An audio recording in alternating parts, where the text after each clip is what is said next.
Hello to everyone. I welcome you all to this new session on Daily News Digest. We have some more articles आज के जो important newspaper के articles हैं and उन्हीं से शुरू करते हैं. I'm sharing my screen. आज मैंने इंडियन एक्सप्रेस से दो आर्टिकल्स पिकअप किए हैं. The first article basically is talking about it's a positive article because Bharat में trade deficit is at a 5 month low as textile exports have increased and gold imports have reduced. They have dipped. So trade deficit as a term becomes important from students' point of view because every term which has an inclination towards basic economy वो आपको याद रखना चाहिए. So trade deficit is basically the difference between exports and imports which happen in a particular country. Uh, अभी का number देखें तो this is approximately $21 billion in September and this was around $30 billion in August. That is the last month. So this is definitely a good news for India. अब इसके पीछे the article has also given some reasons as to why trade deficit has somehow reduced. Reason being, India first of all has its exports have managed to register an increase in the month of September, and they are around $35 billion compared to $34 billion last September. Second is India may the textile exports have recorded a 17% surge in September as garment orders began shifting partially to India from conflict in Bangladesh. तो बांग्लादेश की त्रासदी भारत के लिए एक अवसर की तरह निकल के आई है and ultimately that is why our textile exports have seen a substantial increase. Apart from that यहाँ पे एक एजेंसी का नाम लिखा हुआ है federation of Indian export organisations. I think the students should remember this as well. कुछ अगर कीवर्ड आता है तो आप लोगों को याद रखना चाहिए because this is India chief export promotion body. Apart from that, this article also is talking about some major international issues as to what is being done. Is Iran का जो conflict है with Israel, Hezbollah का conflict. This is also a reason why the global merchandise trade has also seen a substantial shift. उसमें जो change निकल के आया because it has reduced to 3% from 3.3%. तो उस सेंस में this article I believe is data oriented rich article है और आपको एग्जाम के पॉइंट ऑफ व्यू से इसको देखना चाहिए. सेकंड इज एक और आर्टिकल जो आज ही के न्यूज़पेपर में रहा है. India faces tariff asymmetry in ASEAN agreement. तो we are aware we had already discussed a few days ago that India basically participated in the ASEAN summit. India, though is not a member, it definitely was a participant. और Laos में लाओ PDR में ये summit हुई थी. Prime minister basically took part in this and इसके बाद एक टर्म जो tariff asymmetry this term basically has become important because अगर आसियान समिट की मैं बात करूं तो एक 10 पॉइंट प्लान बनाया गया था जिसमें जो दोनों रीजन्स हैं India and ASEAN they are going to collaborate. एक इशू जो अक्सर यहाँ पे निकल के आता है वो ये है कि इंडिया के बारे में एक्सपेक्ट किया जाता है कि जो टैरिफ है वो बहुत ज्यादा फेयर नहीं है and it can be made a little better. तो हमें कोशिश करनी है बिकॉज जो इस तरह के वर्ल्ड नेचर के अग्रीमेंट होते हैं वो और ज्यादा सक्सेसफुल हो पाएंगे जब हम टैरिफ का जो स्टैंडर्ड है या रेट है उसको और ज्यादा सिंक्रोनस बना दें और ज्यादा इक्वल बनाए. तो जैसे यहाँ पे कुछ एग्जांपल्स लिखे हुए हैं. Palm oil and natural gas they are source from Indonesia and Malaysia. Items like natural rubber come from Thailand. So I think students should make a note of this as to what are the major commodities और किस country से किस इलाके से हम इनको procure करते हैं. तो उस सेंस में दिस आर्टिकल इज इंपॉर्टेंट. फिर यहाँ पे एक और टर्म नीचे आएगा RCEP regional comprehensive economic partnership which has been in the news for quite some time and I think students should note this down as well. Apart from that फिर एक और एस्पेक्ट जिसको आपको याद कर लेना चाहिए बिकॉज यहाँ पे बड़ा अच्छे तरीके से सारे आसियान मेंबर्स भी लिखे हैं. तो all the ASEAN countries which are member they have been very clearly mention. तो I think students can expect questions on this particular topic. ऐसा मैं इसलिए कह रहा हूँ बिकॉज आरसीईपी पे ऑलरेडी यूपीएससी एक क्वेश्चन पूछ चुकी है. The term regional comprehensive economic partnership which often appears in the news is in the context of affairs of which countries? So इसका correct answer, as we all know, is ASEAN. So in that context, this article I believe is important from sir ये students' आप perspective. रेसिप पे और थोड़ा elaborate कर सकते हैं क्या? इंडिया इसका मेंबर है या नहीं है? Sort of. सर इंडिया फिलहाल तो मेंबर नहीं है. इंडिया ने विड्रॉ कर लिया था आरसीईपी से खुद को और इंडिया का जो अंडरस्टैंडिंग थी वो ये थी कि this is not a very favourable agreement for India. तो चाइना का रोल काफी ज्यादा था. चाइना से हमारा डेट भी काफी हायर साइड पे है. That is why we had deliberately decided कि RCEP हमें नुकसान ज्यादा कर रहा है और फायदा कम कर रहा है, तो we had come out of this particular agreement. This is one among those rare agreements जिसमें से इंडिया ने विड्रॉ कर लिया. But obviously this is still important from students point of view because question इसमें आ भी चुका है और आगे भी आ सकता है. So this was all from my side. Now I would like to invite Kanhaiya sir to take the discussion forward. Thank you, sir. Thank you sir. आज के जो दो आर्टिकल्स हैं मैंने लिए हैं, एक जो फर्स्ट आर्टिकल है वो है इंडियन एक्सप्रेस से, जो फ्रंट पेज पे दिया हुआ है। इसमें लिखा गया है sir, strategic link to northern outpost among 5 Ladakh stretches clear. तो ये कुछ इंपॉर्टेंट लोकेशंस यहाँ पर इंपॉर्टेंट हो जाती है, मैप भी दिया हुआ है। तो 3-4 पॉइंट जो इंपॉर्टेंट है यहाँ से याद रखने के लिए, जो लिंक्स हैं, लिंक्स में एग्जैक्टली पूछा नहीं जाता कि कहाँ से कहाँ तक लिंक है, बट एक जो लोकेशन है, एंड पॉइंट्स है, दैट इज इंपॉर्टेंट। तो वो कहाँ पर है, कौन सी वैली में है, वो सब इंपॉर्टेंट हो जाता है। तो first thing which is important here is this national board for wild life. National board for wild life होता क्या है, किस एक्ट के थ्रू बना है? मैं आपको बता दूं, स्टेचुटरी बॉडी है under wild life protection act 1972, और इसको जो लीड करते हैं, इसको जो चेयरमैन है वो है प्राइम मिनिस्टर। तो इसका फंक्शंस क्या है वो स्टूडेंट को रीड करना चाहिए, नोट डाउन करना चाहिए। Second thing which is important here is this locations जो मेंशन है, जैसे Karakoram wild life sanctuary, Karakoram range कहाँ पर है, ये सेंचुरी कहाँ पर है। लाइन ऑफ एक्चुअल कंट्रोल, ये किस बॉर्डर को हम बोलते हैं, किस कंट्री के साथ है। देन दौलत बेग ओल्डी, ये एक पहले भी न्यूज में रहा है, इस पे क्वेश्चन बन सकता है।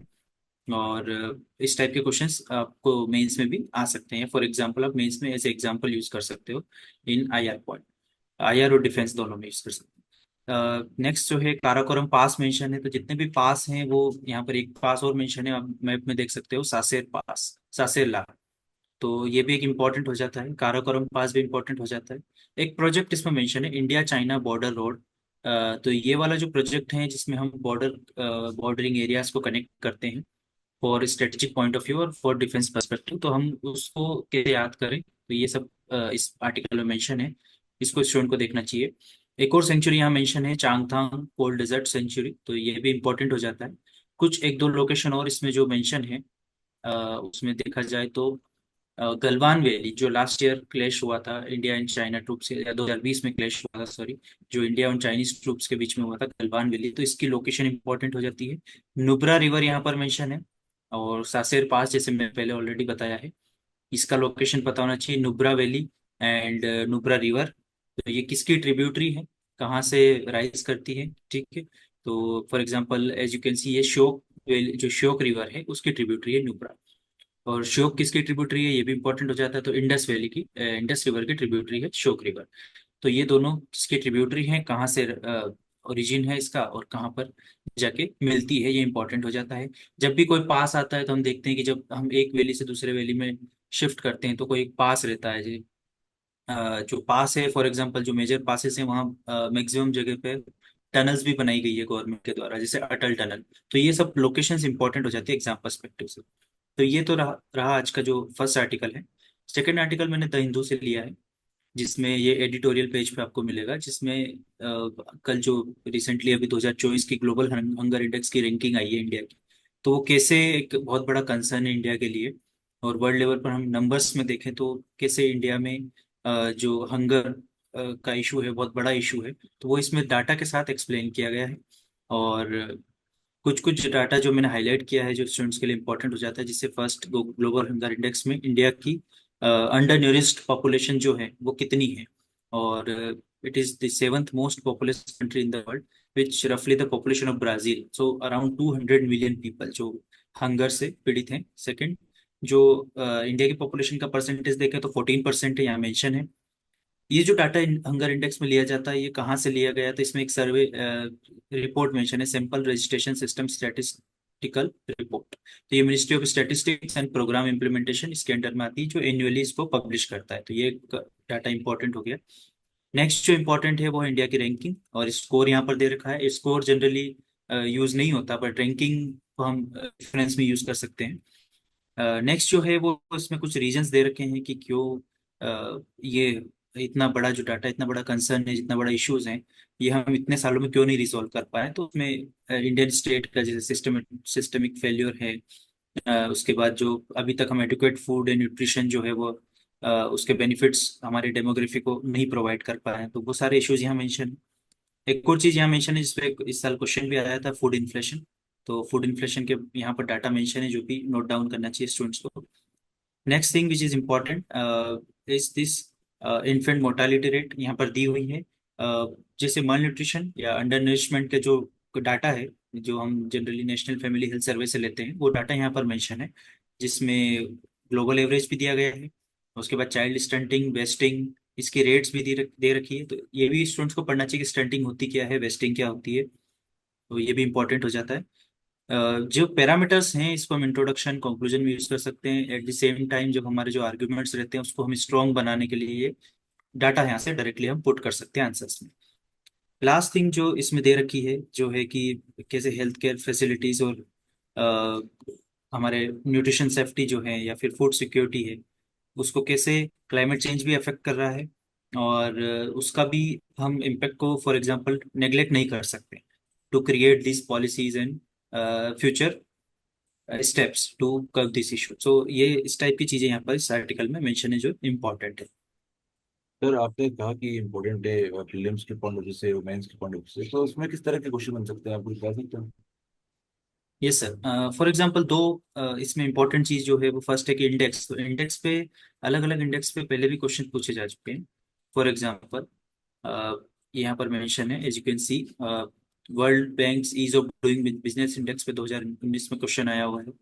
सिमिलरली ग्लोबल कॉम्पिटिटिवनेस रिपोर्ट पे क्वेश्चन आया हुआ है 2019 में। रूल ऑफ लॉ इंडेक्स पूछा गया है 2018 में। Similarly this global gender gap index, ये भी 2017 में पूछा गया है क्वेश्चन। तो ये तो प्रीलिम्स वाले क्वेश्चन है जो इंडेक्स पे डायरेक्टली आ जाते हैं कि इंडेक्स कौन निकालता है। तो इस आर्टिकल में स्टूडेंट्स के लिए इंपॉर्टेंट हो जाता है कि ग्लोबल हंगर इंडेक्स रिलीज कौन करता है। तो एक तो ये पार्ट हो गया। सेकेंड पार्ट जो रहेगा वो रहेगा सर हंगर एंड पुअर्टी पे क्वेश्चन, जो डायरेक्टली GS2 के अंडर में सिलेबस में मेंशन है। तो हंगर एंड पुअर्टी पे 2017 में डायरेक्टली क्वेश्चन आया है। These hunger and poverty are the biggest challenges for the good governance in India still today.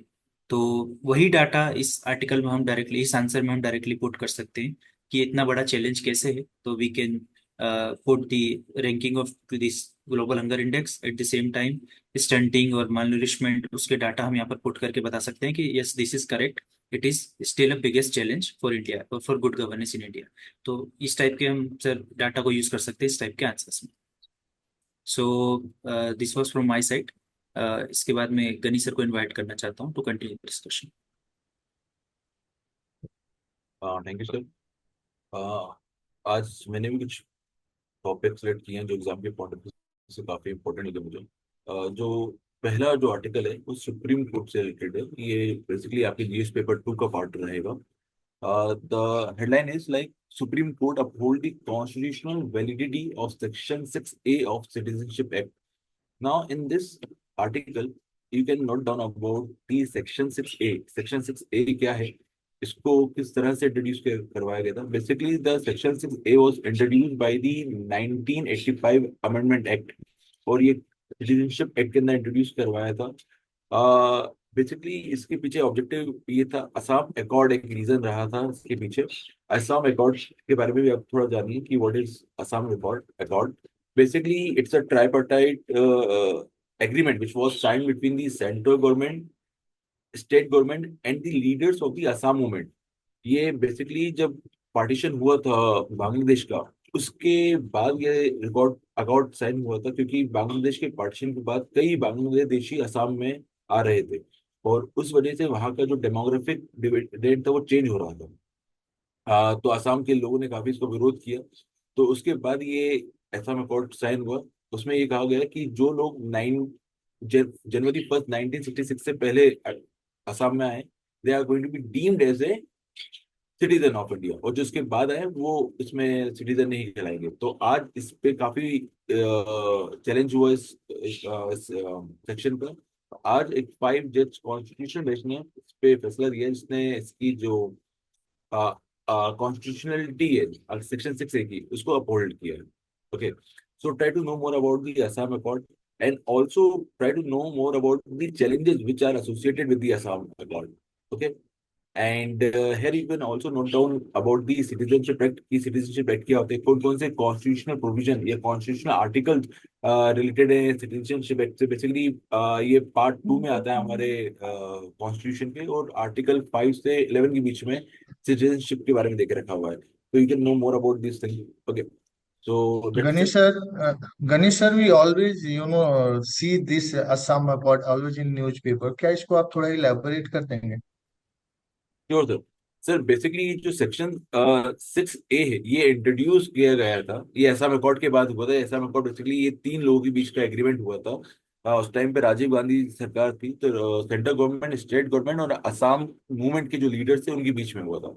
तो उन्होंने ये सेक्शन 6A डाला, उसमें ये कहा गया कि जो लोग बांग्लादेश से असम में आए 1 जनवरी 1966 से पहले, वो सिटीजन माने जाएंगे इंडिया के। बट जो लोग 1 जनवरी 1966 से लेकर 25 मार्च 1971, जो कि डेट रही है हमारी बांग्लादेश पार्टीशन के बाद की, तो उसके बाद जो लोग आए हैं आसाम के अंदर, बेसिकली वो इंडियन सिटीजन तब माने जाएंगे जब वो 10 साल तक इंडिया में रिसाइड करेंगे। अगर 10 साल तक का उनका रेसिडेंस है इंडिया में, तब जाके वो उनको सिटीजनशिप मिलेगी। और जो लोग 25 मार्च 1971 के बाद बांग्लादेश से असम में आए, they are going to be considered as a foreigner, और फिर उनको डिपोर्ट कर दिया जाएगा यहाँ से। यहाँ पे लिखा हुआ भी है, shall be base cut off date for the detection and deletion of the foreigner. ठीक है, तो ये एक डेट मेंशन है यहाँ पे 24 मार्च 1971। इसके बाद जो भी लोग आए हैं उनको फॉरेनर ट्रीट किया जाएगा, और they are going to be deported again back to the Bangladesh. Okay, so these are the provisions of Assam Accord. Okay. Now moving on to the, अच्छा इसमें शायद एक क्वेश्चन मैं आपको बता सकता हूँ कि किस तरह के क्वेश्चन आते हैं। हाँ, ये सिटीजनशिप से रिलेटेड एक क्वेश्चन आया था 2021 में। तो उन डायरेक्टली उन्होंने सिटीजनशिप से रिलेटेड जो प्रोविजन है उस पर क्वेश्चन फ्रेम किया था यूपीएससी। तो आप इस तरह के क्वेश्चन देख सकते हैं कि यूजली एग्जाम में आते हैं। Okay, now moving to the next topic. ये समर्थ स्कीम है, ये गवर्नमेंट ऑफ इंडिया ने लॉन्च करी थी, और रिसेंटली इसकी जो डेड लाइन है, टाइम लाइन है, इसको एक्सटेंड कर दिया गया है। Okay, so here you can know more about the Samarth scheme. Basically it's a demand driven placement oriented scheme है। ये स्कीम, इसका जो ऑब्जेक्टिव है is to encourage and support the industry and to create jobs. Basically ये job creation के लिए बनाई गई है स्कीम, ऑर्गेनाइज टेक्सटाइल सेक्टर में, टेक्सटाइल एंड रिलेटेड सेक्टर्स में। And this scheme has been implemented by the Ministry of Textile. Okay. इसमें एक बात नोट डाउन करने वाली है कि this scheme has included all the basically entire value chain of the textile, but excluding the spinning and weaving. सिर्फ spinning and weaving छोड़ के जितनी भी इनकी वैल्यू चेन है टेक्सटाइल की, वो सारे पॉइंट्स में इंक्लूडेड है, excluding the spinning and weaving. Okay, यहाँ पे कुछ डेटा देके रखा हुआ है, इसको भी आप नोट डाउन कर सकते हैं। बेसिकली ये बता रहा है कि हाँ, इस स्कीम में around 3.27 lakh candidate has been enrolled, जिसमें से ऑलरेडी 80% को एम्प्लॉयमेंट मिल चुका है। तो ये इस स्कीम का सक्सेस रेट बताता है। And one more data with respect to the women की around 2.89 lakh women has been trained under this scheme. तो ये विमेन पे काफी एम्फसाइज रहा है इस स्कीम का। Okay, so that's it from my side. Now I like to invite Gaurav sir to take the discussion forward. Thank you. Thank you, sir. Visible. This article primarily talks about how the mRNA is plays role in the gene regulation. तो इसमें 2-3 take away हैं students के लिए। It's a very big article, but 2-3 takeaways can be extracted from this. First of all, they should know what is central dogma. Central dogma क्या होता है? Like DNA has a blueprint from which mRNA get transcribed and from there protein बनता है, ठीक है? So this is like central dogma, student should know. Now thing is that our body is always remains in the homeostasis कि उसको कितनी जरूरत है protein की, कितनी जरूरत है कार्बोहाइड्रेट की, and anything it's very tightly regulated. तो यहाँ पे बात हो रही है रेगुलेशन की, तो it's a very tightly regulated process. Our whole body is a very tightly regulated process, और कुछ भी अनरेगुलेट हो जाता है it results in disease, be it cancer और एनीथिंग एल्स।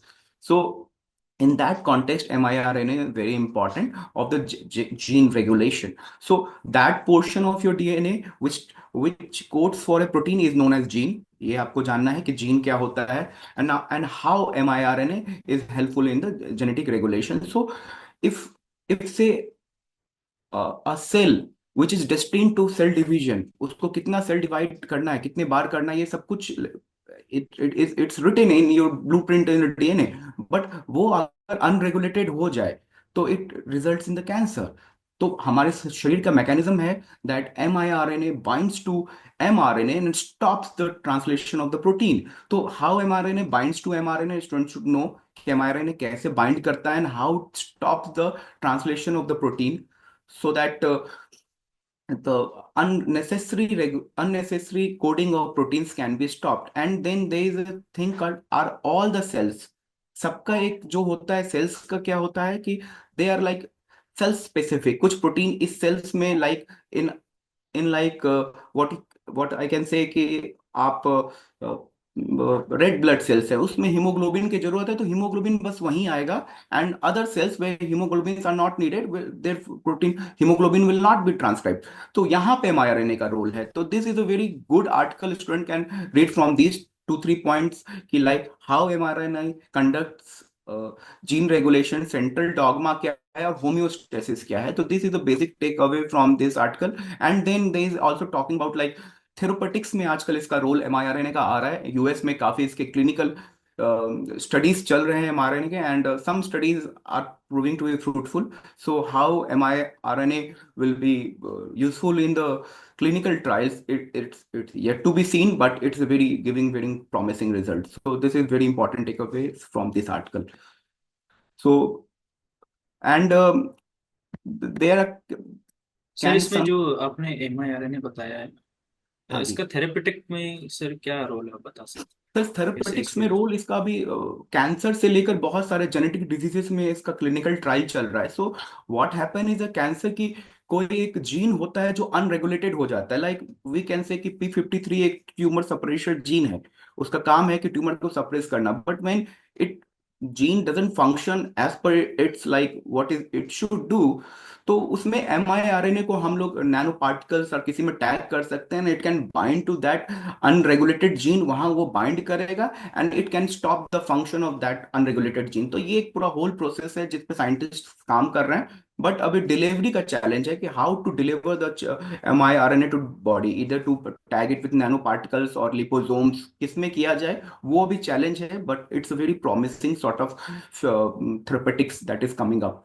तो ये बेसिक टेक अवे है. तो हम लोग अब देख सकते हैं कि ये जीन थेरेपी वगैरह पे हमेशा question UPSC ask. So Cas9, CRISPR Cas9 हमेशा जब 2016-17 में CRISPR Cas9 was in very much in news, तो 2 साल लगातार क्रिस्पर Cas9 से भी क्वेश्चन पूछे गए हैं. नैनो टेक्नोलॉजी से आप देख सकते हैं कि टारगेटेड ड्रग डिलीवरी की बात होती है. तो इस तरह के क्वेश्चन हमेशा UPSC always ask. So now moving to the next article, it's from today's edition of the Indian Express. It's like Korean Peninsula heating up again. So we all know that there is a bit of skirmish always going on between South Korea and the North Korea.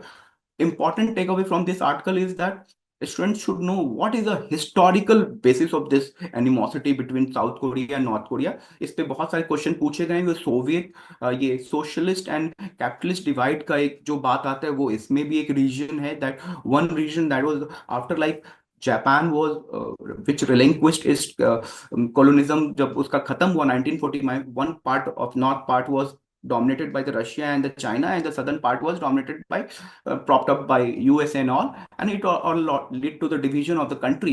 यहाँ पे एक चीज mention है 38 parallel. Student should know that 38 parallel जो है north Korea और south Korea को divide करता है when like war was stop between them in 1945 and demilitarised zone है वो. तो ये सब चीजें उनको जानना है. ये मेनली मेंस आपके आयर पेपर जीएस पेपर 2 के लिए बहुत इंपॉर्टेंट है. That what was like historical perspective of this animosity between north and south Korea. और ये आपके वर्ल्ड हिस्ट्री के लिए भी इंपॉर्टेंट है. For the mains paper GS paper 1 उसके लिए भी बहुत इंपॉर्टेंट है. And so this is basically take away from this article. Now I will invite Manish sir to take this discussion forward.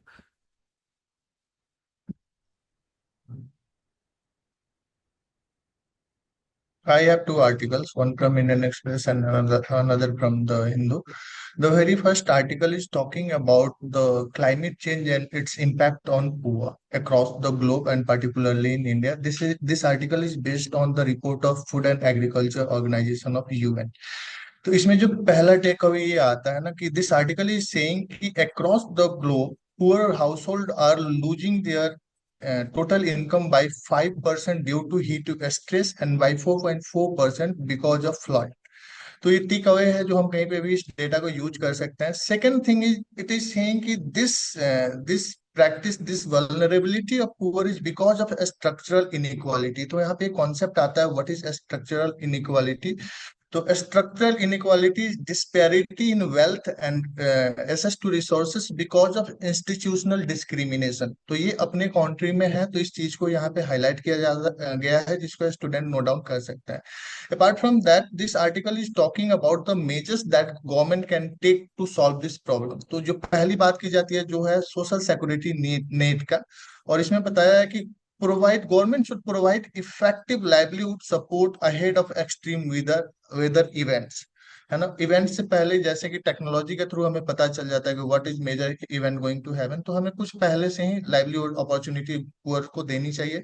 Second thing है कि वर्क फोर्स डाइवर्सिफिकेशन की बात करता है, जहाँ पे हमें we need to use of farm employment opportunity. For example we can use the agro processing industry in such cases. तो ये 2 पॉइंट्स मिला है. तीसरा है कि address gender barrier in non farm employment. जो एम्प्लॉयमेंट जो नॉन फार्म है जहाँ पे डिस्क्रिमिनेटरी प्रैक्टिसेस होती है against women, that need to be check.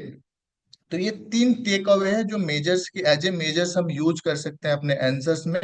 Apart from that there is a term that is related to national innovation on climate resilience agriculture. Students को ये जानना चाहिए गवर्नमेंट ऑफ इंडिया का स्कीम है, why this scheme और इस scheme का क्या इम्पैक्ट है ना. तो दिस इज ऑल सर ये फ्रॉम दिस आप आर्टिकल. इसको 2 डेटा NICRA और 3 मेजर्स.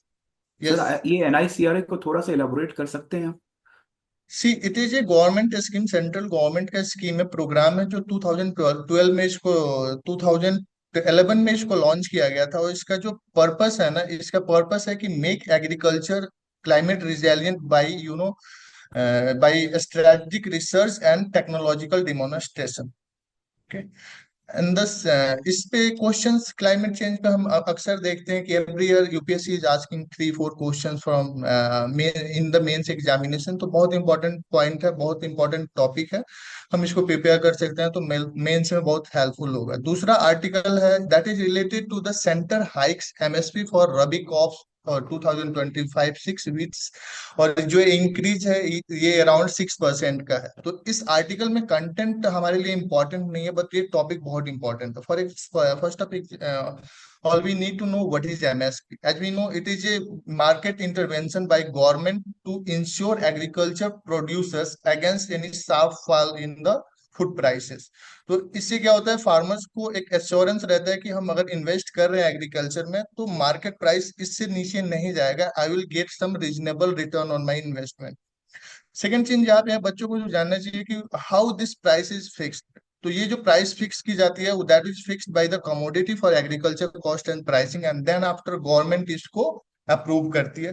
थर्ड थिंग यहाँ पे इंपॉर्टेंट है कि why only 22 crops are covered under this. What about the what is the special thing for horticulture, और आप कह सकते हैं कि वेजिटेबल के लिए. तो for vegetable that is market intervention scheme है गवर्नमेंट का, और हॉर्टिकल्चर के लिए भी है. फॉर एग्जांपल जब प्याज और टोमेटो की प्राइस बहुत ज्यादा बढ़ जाती है उस टाइम पे गवर्नमेंट इंटरवीन की थी, जैसे जो ऑपरेशन ग्रीन के थ्रू.